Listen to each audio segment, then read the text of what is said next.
Are you suffering from elongated stars with long exposure times? Then this video is for you. And save your money, because you don't need a top-of-the-line mount to fix this. The solution might be easier than you think. Welcome to the world of Autoguiding. Hey everyone, it's Tony with Hidden Light Photography, and we're back to another exciting episode because today I get to show you how to overcome elongated stars due to longer exposure times. Now, sometimes we can't get away from longer exposure times, such as dark skies. You want to take advantage of that.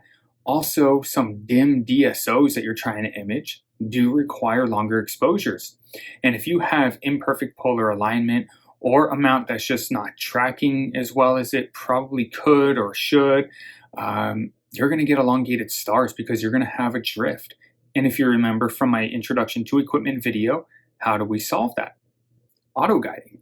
And this is what we're going to talk about today. Now, this particular one is the one that I use. It's the Orion Mini Starshoot Auto Guider. This comes in a kit, relatively inexpensive. It consists of a 162 millimeter focal length guide scope with a 50 millimeter aperture and the camera. Now, no, you don't need to necessarily use this one. So when you're buying a guider, make sure that it's going to work for your setup.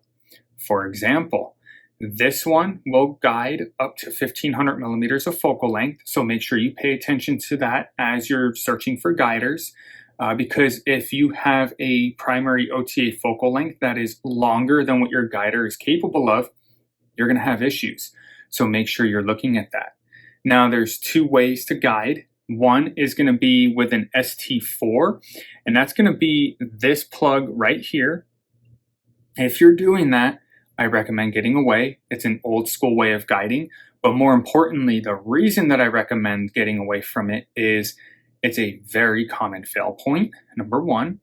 Number two, you have to recalibrate every time you salute to a different part of the sky. So if you are tracking one object, you want to move to another one, you have to recalibrate. After you flip meridian, you have to recalibrate. What I recommend is pulse guiding with your USB port. And if you're using an ASCOM driven mount with Nina, you're good. You can do USB pulse guiding. And I'm going to show you how to set that up. Now, one other thing to go over is, even though it's not as crucial as primary imaging, these need to be in focus. Take a look at this graph right here. Now, if you look towards the upper right, you're going to see a very large HFD number. HFD is very similar to HFR. If you've seen my autofocus video, it's just a measure of the diameter of the star, and you want that as low as possible. Now, take a look at the graph at the bottom. You're going to see it very bouncy. There's a couple of things here. I'm out of focus. First and foremost, primary, just call it as I see it. It's out of focus, and my stars are bloated because of that. That's going to amplify seeing conditions. Seeing is also going to affect this quite a bit, but it is very amplified. So my total RMS is sitting around very high 0.5 to low 0.6 and bouncing off of mid 0.6. Even though it's good, it'll work. It's not going to be bad because it's not going above my total resolution capability of the scope. It can be a lot better. I can actually get this down into high 0.2s to low 0.3s on total RMS. But weather changed. And remember, in the autofocus video, temperature affects focus. So I just have to refocus this. Now let's bring you back. How do you focus these? Now, this particular one, there's a two-part focus, and I'm just going to unscrew this really quick and take it out. I'm going to bring this close. This ring right here, you'll see a set screw on it. This ring, you loosen up the set screws, and you can slide it back and forth on this. And what you do is you put it into the guide scope, and you either push the camera in or pull it out until you're somewhat in focus. You want to get as close as possible on this step. Once you have it, let's say it was right there, you would drop that ring down, lock that ring in place with the set screws, and then you would come around And this little twist right over here, you loosen that up and you turn this to fine tune your focus. Make sure this is in focus. Now, you want to set it up and get it activated on PHD2 first, so that then you can start getting exposures, and then you dial in your focus from there. So let's hop over to my computer. First, I'm going to show you what you need in order to get PHD2 on your computer, how to get it connected to Nina, how to get this set up with PHD2, and then how to calibrate. So by the end of this video, you're going to know exactly how to use this. And then in another video, we're going to talk about how to fine tune so you get the best possible guiding that you can get.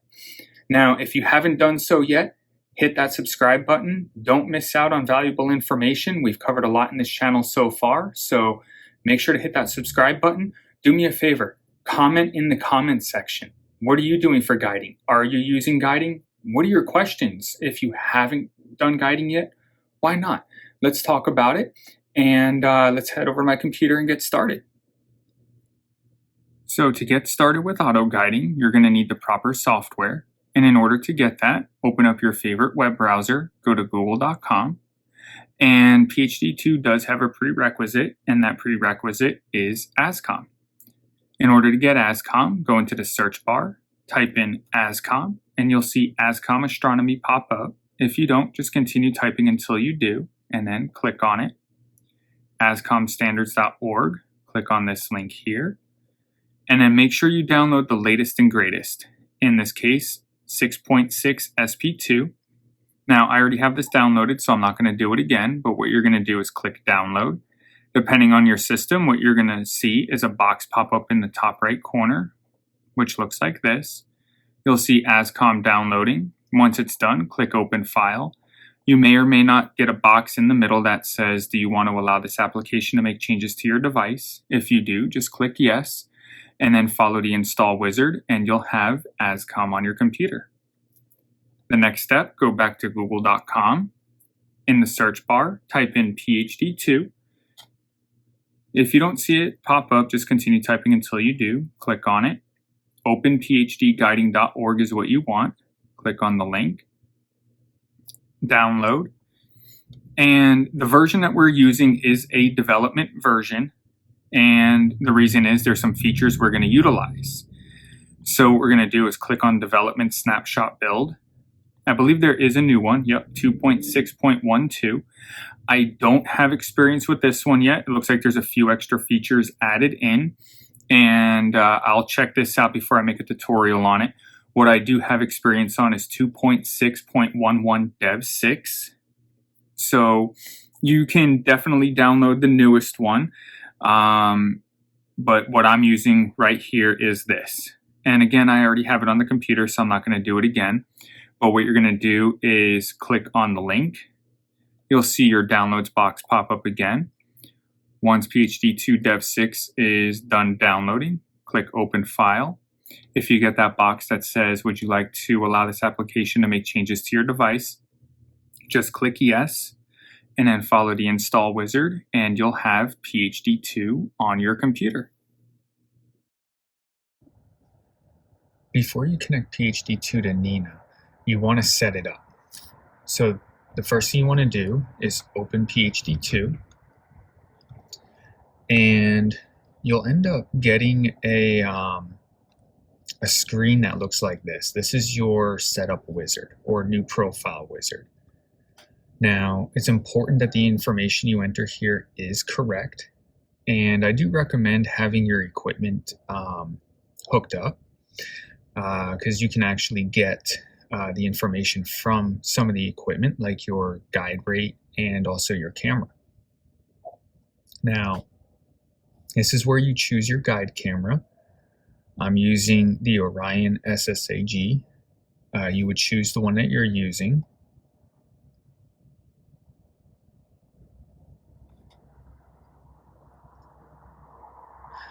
And what you'll see is it'll automatically bring up your pixels and guide scope focal length millimeters. This is your guide scope. not your main OTA, unless you're using an off-axis guider. In my case, I'm using the Orion 50mm guide scope, which is 162mm focal length. Now we're going to hit next, mount. Now here, if you're using an ST4 cable, which if you are, I would recommend doing USB pulse guiding. ST4 is a very common fail point. You have to recalibrate as you slew through the sky. USB pulse guiding is a lot more accurate. But if you're using ST4, choose on camera. If you're not, you would use whichever system you're using. In my case, Green Swamp Server, so I'll choose ASCOM Green Swamp Sky Telescope. If I have my AVX mount hooked up, I'll use my CPWI ASCOM. In this case, I currently have the EQ6R Pro with Green Swamp Server. Is it already connected? Yes, and this is why I recommend doing this when everything's connected, because it's going to automatically get your guide rate. If you have high precision encoders, go ahead and check that box. If not, leave it unchecked. Hit next. If you're using adaptive optics, go ahead and choose what you have. If not, leave it at none, and then hit next. If you're using a rotator for your guider, select it. If not, use none. Profile name. This is where you name your profile. I usually name mine for what they are. In this case, I'll use test. If you have a permanently mounted scope where you're not touching your guider, you can click auto restore. I'm not. I take mine in every night or every morning. So I like calibrating every single time. So I'm going to leave that unchecked. Always build a dark library. And then we're going to hit finish. So now what we're going to do is build our dark library. Your minimum exposure time. I run mine at 1 second, so I'm going to leave that at 1. And then your max, I'll never touch that. You know, you'll have your minimum maximum, and it's going to take 5 frames for each exposure time. So I'm going to go ahead and cap my guide scope, and then I will be right back.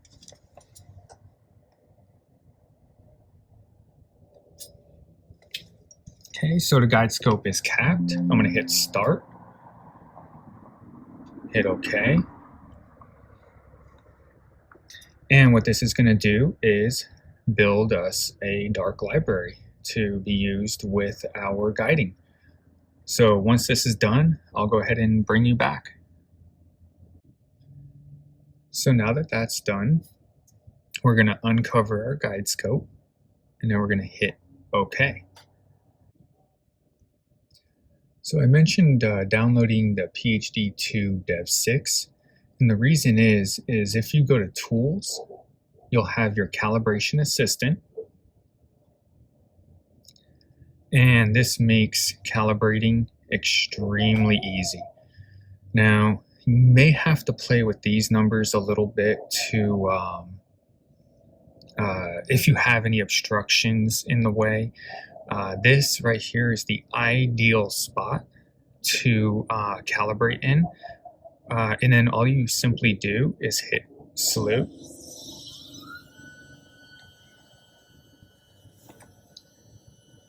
And again, what you want to do is, if you have any obstructions in the way, you'll have to adjust those so you can clear the obstructions. But once this is done slewing, you'll see that it'll clear the backlash on declination. It's going to overshoot it by about 1 degree, and then clear it. And then it's going to let us know to let the mount stabilize. So again, I have a belt-driven mount, so I let it stabilize for about 15 seconds. And then once it's done stabilizing, there's no counter on this like there is in Nina, so you just got to kind of count it in your head. But once you reach that mark, you hit calibrate. And then you'll notice that it's going to start moving west.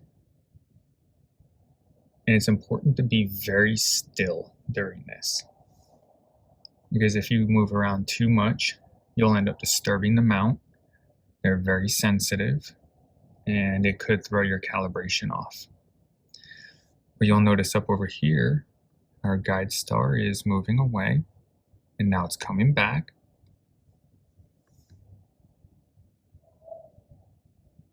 And then it's going to get back to the start point. It'll clear backlash. And then it'll start moving north.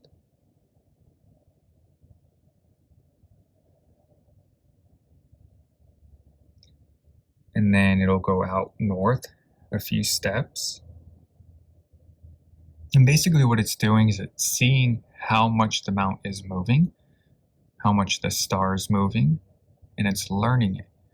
So as you're in a live scenario, it knows how to adjust the mount in fine increments to correct for tracking errors or polar alignment errors. Because that's really what this is for, is to correct for tracking and polar alignment errors. And now you'll see that it'll come back. And right here, calibration result was good. Guiding is active. Use the new calibration. It'll ask you, do you want to automatically restore this calibration whenever the profile is used? I just close out of this because I recalibrate every time anyway. You'll see right here, now we're calibrating. We're guiding. And we're going to go through all of this in another video with fine tuning. Sorry, it's a little bit cold. I shivered there for a second. That's how sensitive this is. That was literally me just shivering for a split second. Anyway, here we are. The other good thing about Dev 6 is it has multi-star guiding. That's going to help I wouldn't say average out. That's probably good wording for it. Average out the seeing. So that's where multi-star guiding comes in. Now, once you're done calibrating, very important, go back to Tools, Review Calibration Data. You want this to be at a 90-degree angle. If it's not, you have issues and you need to check. Okay, this could be anything from your guide scope is out of focus to cables that are snagging, tracking issues. I've had where it wasn't quite right, and literally I had to disconnect everything, shut down the computer, restart it, and it was fine. Probably a weird connection somewhere. So that is all it takes to set up PHD2 and do your initial calibration. Now, you want to make sure that you get your profile wizard set up and then do a first calibration just to see how it goes before you connect to Nina. Now, let's close out of this. Let's stop this. Click on that little USB, disconnect, close, close. Now, when you come into Nina, what you're going to do is equipment, guider. That's the only time you ever have to do that. From here on out, you can go into equipment, guider, and connect your PHD2 through Nina. And you'll see that it's connected. And then from here on out, you just go to Tools, Calibration Assistant, and run it through there. Now, when you're done, what you're going to do is go into Nina. You're going to shut down your guider here. You'll go into PHD2. You'll click on your Let's stop that. Click on USB, disconnect, and now you can safely shut down PHD2. A quick tip, this is going to depend on your mount driver and how it reacts after meridian flip. If you find that you lose guiding because it's guiding in the wrong direction, what you want to do is go into Guide, Advanced Settings. You're going to go to Guiding and check Reverse Deck Output after meridian flip. So if you lose guiding after meridian flip because it's guiding in the wrong direction, check that box. Otherwise, if it automatically compensates after the meridian flip, leave that unchecked. So I hope you found that useful. If you did, please like and subscribe. If you have any questions, please don't hesitate to ask. Put a comment in the comments section. Email me, hiddenlightinquiries@gmail.com. And stay tuned for the next video. Until then, clear skies.